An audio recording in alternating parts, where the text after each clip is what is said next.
ജ്വലിക്കുന്നൊരഗ്നിയാം ദിവ്യകാരുണ്യമേ, എന്തു വിശോഭയാലെന്നുള്ളം തെളിയും. ജ്വലിക്കുന്നൊരഗ്നിയാം ദിവ്യകാരുണ്യമേ, എന്തു വിശോഭയാലെന്നുള്ളം തെളിയും. ദിവ്യാഗ്നിതൻ ശക്തിയാലെന്റെ ഹൃദയം ശുദ്ധീകരിക്കണേ നാഥ. ദിവ്യാഗ്നിതൻ ശക്തിയാലെന്റെ ഹൃദയം ശുദ്ധീകരിക്കണേ നാഥ. ദിവ്യകാരുണ്യനാഥ, ജ്വലിക്കുന്നൊരഗ്നിയാം ദിവ്യകാരുണ്യമേ, നിൻ ദിവ്യശോഭയാലെന്നുള്ളം തെളിയും.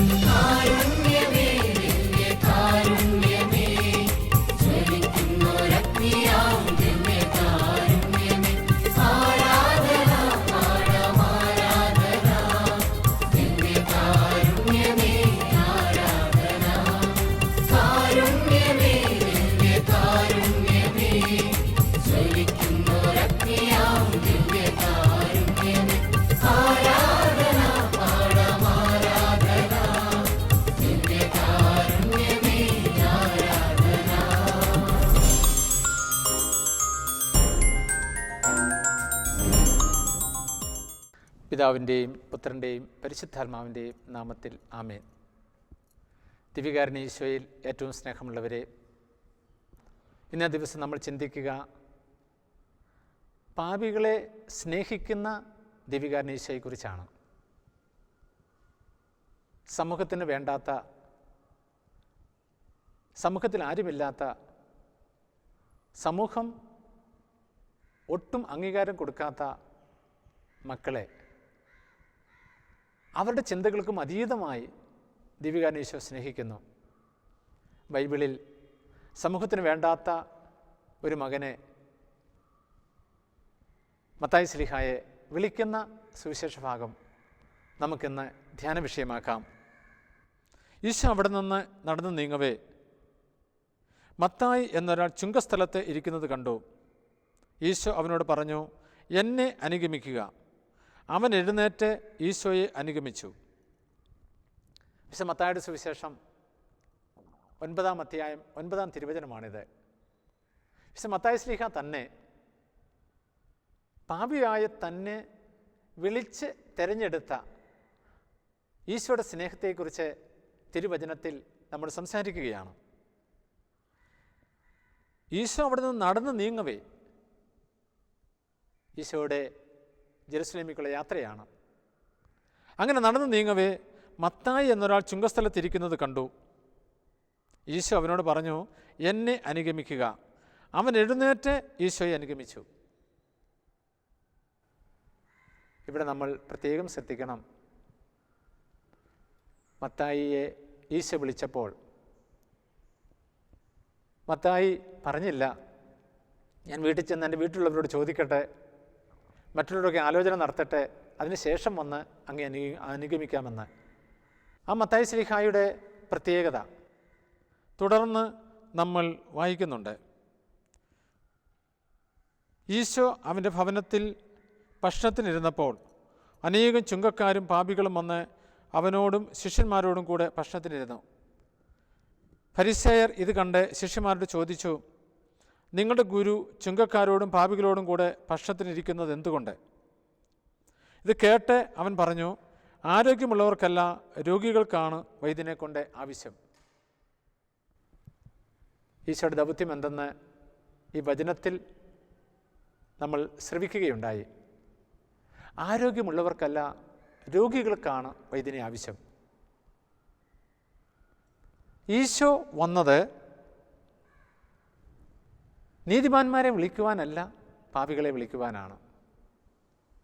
പഴയ നിയമത്തിൽ ഹോസിയയുടെ പുസ്തകം 6-ാം അധ്യായം 6-ാം തിരുവചനം ഉദ്ധരിച്ചാണ് ഈശോ ഈ സന്ദേശം തൻ്റെ മക്കൾക്ക് നൽകുക.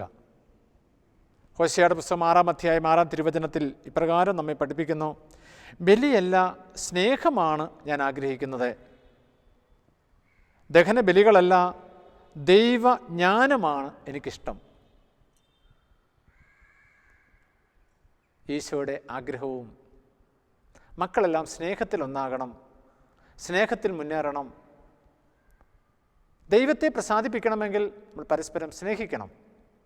ആ സ്നേഹം എല്ലാവരോടും ഉള്ള സ്നേഹമായിരിക്കണം. കർത്താവ് കാണിച്ച സ്നേഹം നീതിമാന്മാരുടെ മേലും നീതിരഹിതരുടെ മേലും സൂര്യനെ ഉദിപ്പിക്കുകയും മഴ പെയ്യിപ്പിക്കുകയും ചെയ്യുന്ന ദൈവസ്നേഹം. ദൈവസ്നേഹത്തിൻ്റെ പ്രത്യേകതയാണത്. ചുങ്കക്കാരനായ മത്തായിയെ ലോകത്തിന് വേണ്ടായിരുന്നു, പക്ഷേ ഈശോയ്ക്ക് വേണമായിരുന്നു. ഈശോ തിരഞ്ഞെടുക്കുന്നു തൻ്റെ അപ്പസ്തോലിൽ ഒരുവനായി. ഈശോയുടെ വിളി കേട്ട് വന്ന മത്തായി ശ്ലീഹ ഈശോയും തിരിച്ച് അതുപോലെ തന്നെ സ്നേഹിക്കുകയാണ്, വ്യവസ്ഥകളില്ലാതെ. ഒരുപക്ഷെ പാപികളെ സ്നേഹിക്കുവാൻ ആരുമില്ലാത്ത അവസ്ഥ ഇന്ന് ലോകത്തിനുണ്ട്. കാരണം ലോകം മാറ്റി നിർത്തുന്നതാണ് പാപികൾ. ഇതുപോലെ മത്തായിയെയും അന്നത്തെ സമൂഹം മാറ്റി നിർത്തിയിരുന്നു. കാരണം യഹൂദർക്ക് ഇഷ്ടമില്ലാതിരുന്ന റോമൻ അധികാരികൾക്ക് വേണ്ടി അവരിൽ നിന്ന് തന്നെ ചുങ്കം പിരിച്ച് റോമിനെ ഏൽപ്പിക്കുന്ന ഈ ചുങ്കക്കാരനായ മത്തായിയെ സമൂഹം പാപിയുടെ ഗണത്തിൽ ചേർത്തിരുന്നു. പാപികളോട് കൂടെ ഇസ്രായേൽ ജനം സഹവസിച്ചിരുന്നില്ല. അതുകൊണ്ട് തന്നെ അങ്ങനെ പാപിയായ ഒരുത്തൻ്റെ കൂടെ ഈശോ ഭക്ഷണത്തിലിരുന്നപ്പോൾ ജനത്തിന് ഇഷ്ടപ്പെട്ടില്ല. അപ്പോഴാണ് ഈശോ ഇത് പറയുക, ഞാൻ ബലിയല്ല കരുണയാണ് ആഗ്രഹിക്കുക. ഹോശേയ പ്രവാചകനിൽ ഞാൻ ബലിയല്ല സ്നേഹമാണ് ആഗ്രഹിക്കുക. കാരണം ദൈവത്തിന് എപ്പോഴും ഇഷ്ടം ദഹനബലികളോ നമ്മുടെ കാഴ്ചവെപ്പുകളോ ഒന്നുമല്ല, ദൈവിക ജ്ഞാനത്താൽ നിറഞ്ഞ ദൈവസ്നേഹമാണ് ദൈവം ആഗ്രഹിക്കുക. ദൈവസ്നേഹം ഉണ്ടാകണമെങ്കിൽ ദൈവിക ജ്ഞാനത്താൽ നിറയണം. ദൈവിക ജ്ഞാനത്താൽ നിറഞ്ഞാൽ നമുക്ക് ദൈവസ്നേഹം ഉണ്ടാകും. അങ്ങനെയുള്ള ദൈവമക്കളെയാണ് ദൈവം പ്രതീക്ഷിക്കുക. ഞാനും നിങ്ങളും പാപികളാണെന്ന് ഏറ്റു പറയുമ്പോഴാണ് ഈശോയുടെ തിരഞ്ഞെടുത്ത സ്നേഹം നമ്മളിൽ വന്നു വസിക്കുക. ദിവ്യകാരുണ്യനാഥൻ എല്ലാ പാപികളെയും തേടിയാണ് ഇരിക്കുക. ജീവിതത്തിൽ പാപത്തിൻ്റെ കൂമ്പാരവുമായി വന്ന് ഈശോയുടെ സന്നിധിയിൽ നിന്നും ആശ്വാസം പ്രാപിച്ചു പോയ ഒരു വ്യക്തിയുടെ ജീവിത സാക്ഷ്യം ഞാൻ നിങ്ങളുമായി പങ്കുവെക്കുകയാണ്. ഇതേ ഒരു ഹൈന്ദവ മകളാണ്. ആ മകൾ തന്നെ പറയുകയാണ്, എഴുതി വച്ചിരിക്കുകയാണ്, ചെയ്ത തെറ്റിൻ്റെ ഫലമായി എനിക്ക് ഇപ്പോഴത്തെ അവസ്ഥ, എൻ്റെ കൈകൊണ്ട് ഭക്ഷണം പോലും കഴിക്കാൻ മേലാത്ത അവസ്ഥ, ആ അവസ്ഥയായി കുറേ നാളുകൾ മുൻപോട്ട് നീങ്ങിയപ്പോൾ ഇങ്ങനൊരു വെള്ളിയാഴ്ച ശുശ്രൂഷകൾ ഉണ്ട് എന്ന് കേട്ട് അറിഞ്ഞ് ഹൈന്ദവ സ്ത്രീയാണ്, ദേവാലയത്തിൻ്റെ പരിസരത്ത് വന്ന് ആ വെള്ളിയാഴ്ച ശുശ്രൂഷയെ സംബന്ധിച്ചപ്പോൾ അന്നേ ദിവസം തന്നെ അവൾ പങ്കെടുത്ത് സംബന്ധിച്ച ആ പ്രാർത്ഥനയിൽ വെച്ച് തന്നെ അവിടെ എല്ലാ ശാരീരിക രോഗങ്ങളും കൈവേദനയും കാൽമുട്ടും ഉദരസംബന്ധമായ അസുഖങ്ങളും ദൈവം എടുത്തു മാറ്റി. അത് അവൾ അവിടെ ആലയത്തിലായിരുന്ന എല്ലാ മക്കളുടെയും മുമ്പിൽ സാക്ഷ്യം നൽകുകയും ആ സാക്ഷ്യം പേപ്പറിൽ എഴുതി സമർപ്പിക്കുകയും ചെയ്യുകയുണ്ടായി. നമ്മളൊക്കെ ദൈവത്തിന് സ്വന്തം മക്കളാണ്, മാമോദീസ മുങ്ങിയ മക്കൾ. അവരെ മാത്രമല്ല ഈശോ തേടി വരിക.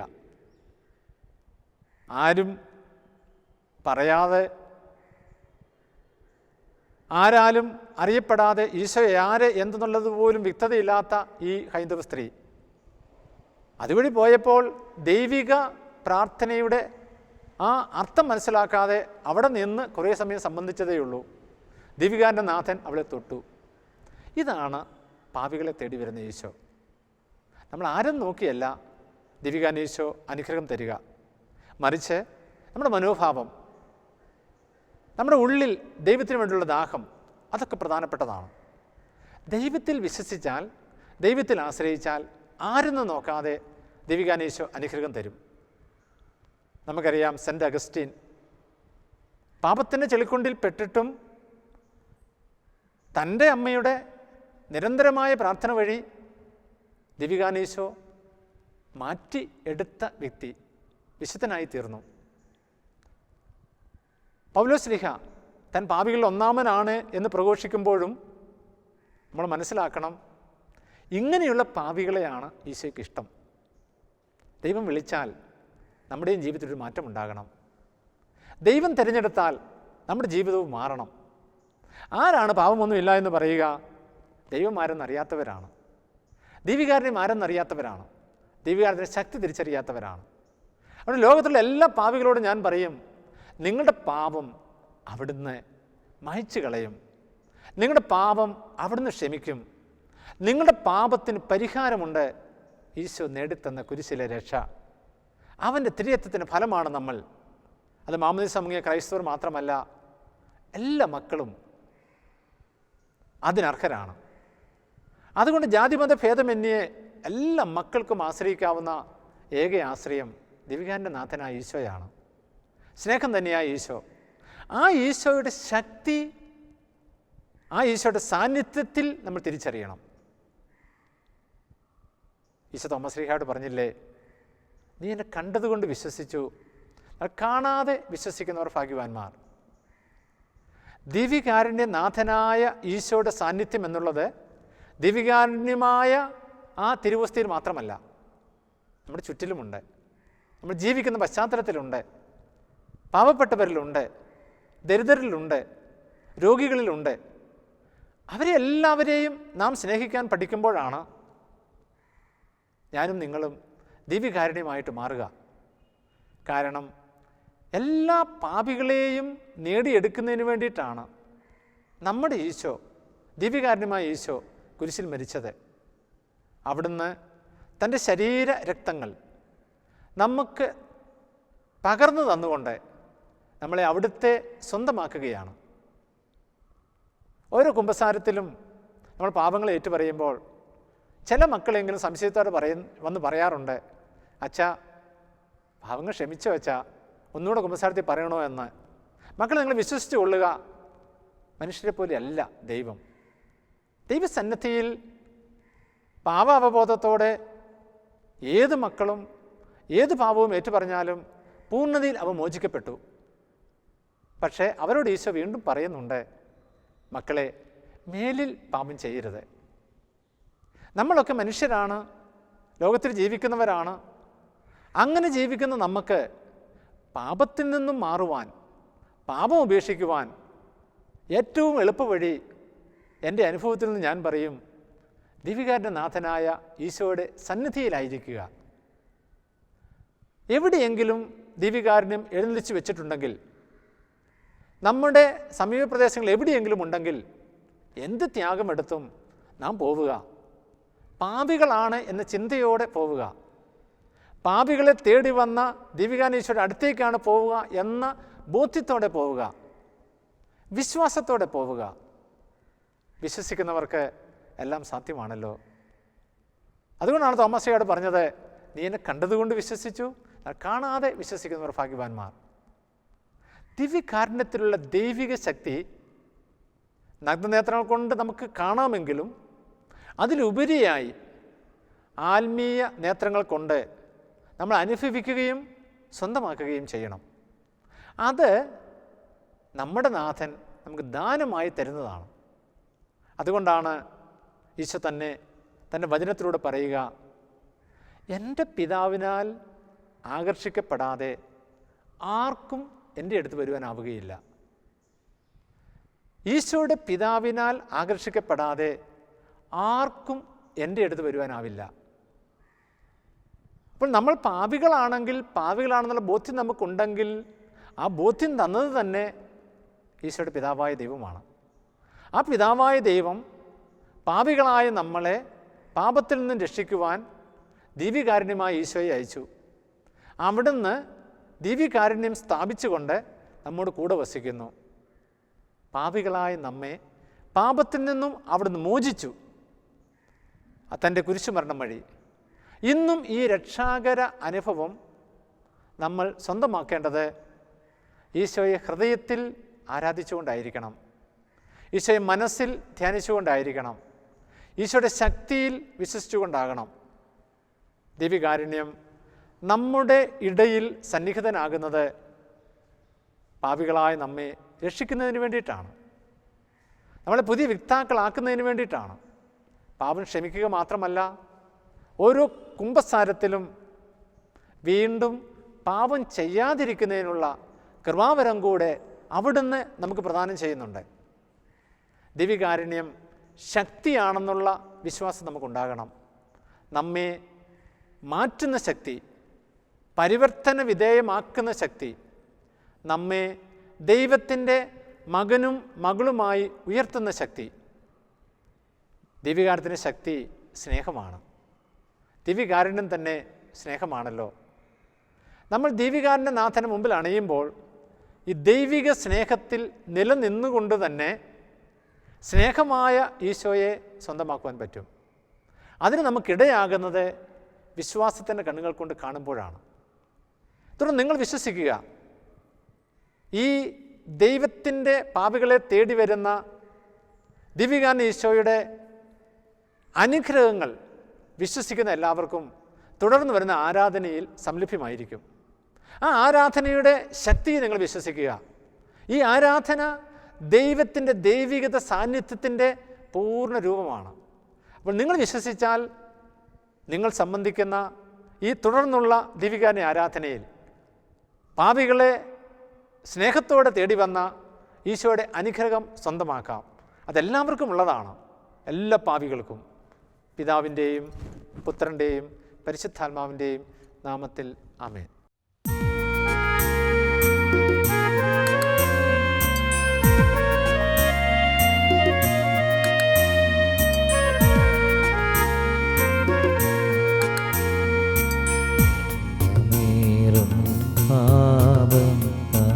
ഭാരമേറും ജീവിതം എണ്ണവറ്റിയ വിളക്കുമായി നീങ്ങിടുന്ന ജീവിതം വീണുടഞ്ഞ പാത്രമാണു ഞാൻ നാഥ, വീണ്ടുമൊരു ജനനം നൽകിടേണമേ നാഥ. കരുണ തോന്നണേ, എന്നിൽ അലിവ് തോന്നണേ, പാപിയാണു ഞാൻ നാഥ, പാപിയാണു ഞാൻ. കരുണ തോന്നണേ, എന്നിൽ അലിവ് തോന്നണേ, പാപിയാണു ഞാൻ നാഥ, പാപിയാണു ഞാൻ. ദിവ്യകാരുണ്യമായ ഈശോയെ, മക്കളായ ഞങ്ങളെല്ലാം പാപികളാണ് ഈശോയെ. ഈ ദിവ്യകാരുണ്യ ആരാധനയിൽ പങ്കെടുക്കുന്ന ലക്ഷക്കണക്കിന് മനുഷ്യരെല്ലാം പാപികളാണ് ഈശോയെ. അങ്ങയുടെ കരുണയും അങ്ങയുടെ സ്നേഹവും പാപികളായ ഞങ്ങളുടെ മുമ്പിൽ അങ്ങ് വാരി വിളമ്പണമേ. ചുങ്കക്കാരൻ മത്തായിയെ ആർക്കും വേണ്ടാതിരുന്നപ്പോൾ അങ്ങ് സ്വന്തമാക്കി, അങ്ങ് വിളിച്ച് സ്വന്തമാക്കി, അങ്ങയുടേതാക്കി മാറ്റി, അങ്ങയുടെ അപ്പസ്തോലനായിട്ട് ഉയർത്തി. ബലഹീനരായ ഞങ്ങളെയും ദിവ്യകാരുണ്യനാഥനായ അങ്ങ് വിളിച്ച് സ്വന്തമാക്കി. അങ്ങയുടെ വിളിയാണല്ലോ പ്രാധാന്യം, യോഗ്യതകളല്ലല്ലോ. യോഗ്യതകളല്ല നാഥ, അങ്ങയുടെ വിളിയാണ് പ്രാധാന്യം. ഞങ്ങളെല്ലാം ആ വിളിക്ക് യോഗ്യരാണ്, യോഗ്യരായി തിരുസന്നിധിയിലായിരിക്കുന്നവരാണ്. അങ്ങ് ഞങ്ങളെ യോഗ്യരാക്കിയതിൻ്റെ അർത്ഥം ഞങ്ങളെ അങ്ങ് സ്നേഹിച്ചു എന്നുള്ളതാണ്. അങ്ങ് നീതിമാന്മാരെ തേടിയല്ലല്ലോ, പാപികളെ തേടിയാണല്ലോ ഈ ലോകത്തിലേക്ക് വന്നത്. ഓരോ പാപിയുടെയും മാനസാന്തരം സ്വർഗത്തിൽ സന്തോഷമുണ്ടാകുമെന്ന് അങ്ങാണല്ലോ ധൂർത്തപുത്രനിലൂടെ അരുളി ചെയ്തത്. ഇന്ന് ഈ ജനസകലക്ഷങ്ങളെ ദിവ്യസ്നേഹാഗ്നിയാൽ വാരി പുണരണമേ, തൊട്ട് സുഖപ്പെടുത്തണമേ, ആശ്വസിപ്പിക്കണമേ, സന്തോഷം കൊണ്ട് നിറയ്ക്കണമേ. അങ്ങയുടെ കാരുണ്യത്തെയും സ്നേഹത്തെയും കുറിച്ച് പറയുവാൻ ഇത് സംബന്ധിക്കുന്ന നൂറുകണക്കിന് മക്കൾക്ക് വരം നൽകണമേ. വിശ്വസിക്കുന്ന എല്ലാ മക്കളിലേക്കും ദൈവസ്നേഹാഗ്നിയുടെ നറുമലരുകൾ അങ്ങ് വാരി വിതരണമേ. ഓ ദിവ്യകാരുണ്യമേ, പാപികളെ തേടി വന്ന ദിവ്യകാരുണ്യമേ, അലിവായിരിക്കണമേ, ദയയായിരിക്കണമേ. പാപികളായ ഞങ്ങളോട്, ലോകമെങ്ങുമുള്ള പാപികളോട് ദയയായിരിക്കണമേ.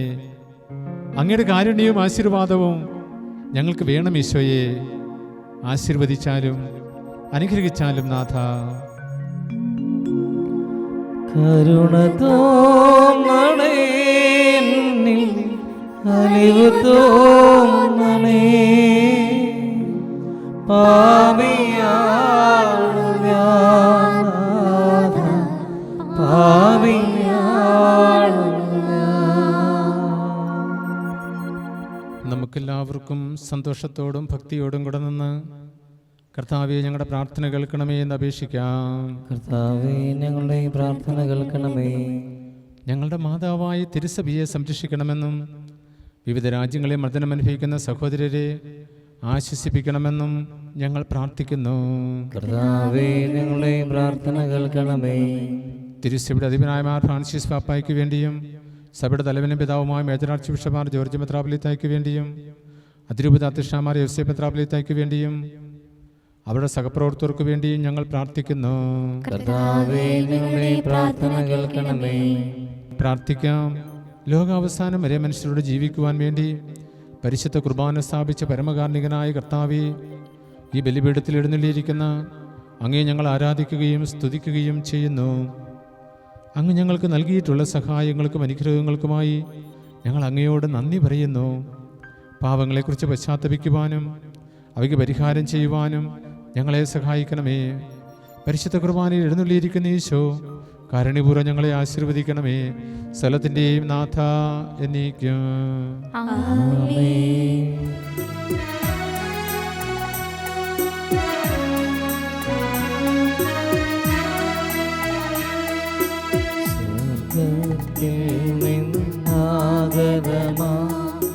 ജീവൻ നൽകുമൊരപ്പം നീ, മത്തിനു മുക്തി പകർന്നരുളും നിത്യമഹോന്നതമം നീ, നിത്യമഹോന്നതമം നീ, നിത്യമഹോന്നതമം നീ.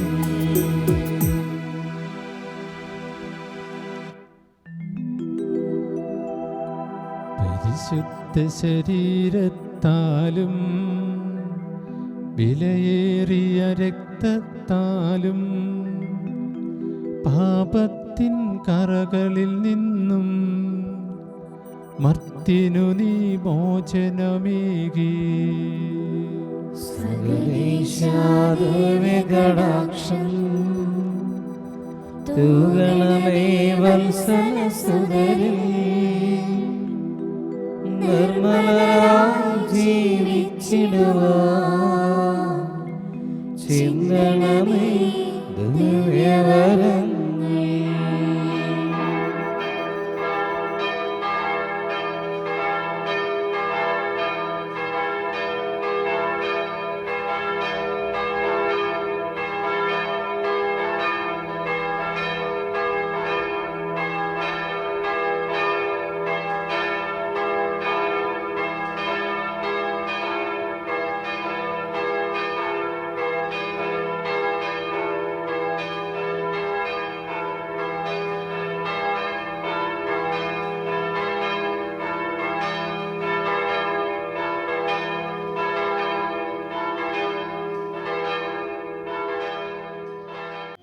സ്വർഗീയ പാതയമായ നഗരാരിൽ തിരുവോസ്തിയായി വന്നു നീ, സ്വർഗീയ പാതയമായ നഗരാരിൽ തിരുവോസ്തിയായി വന്നു നീ. നിരന്തരമെൻ്റെ ഹൃദയ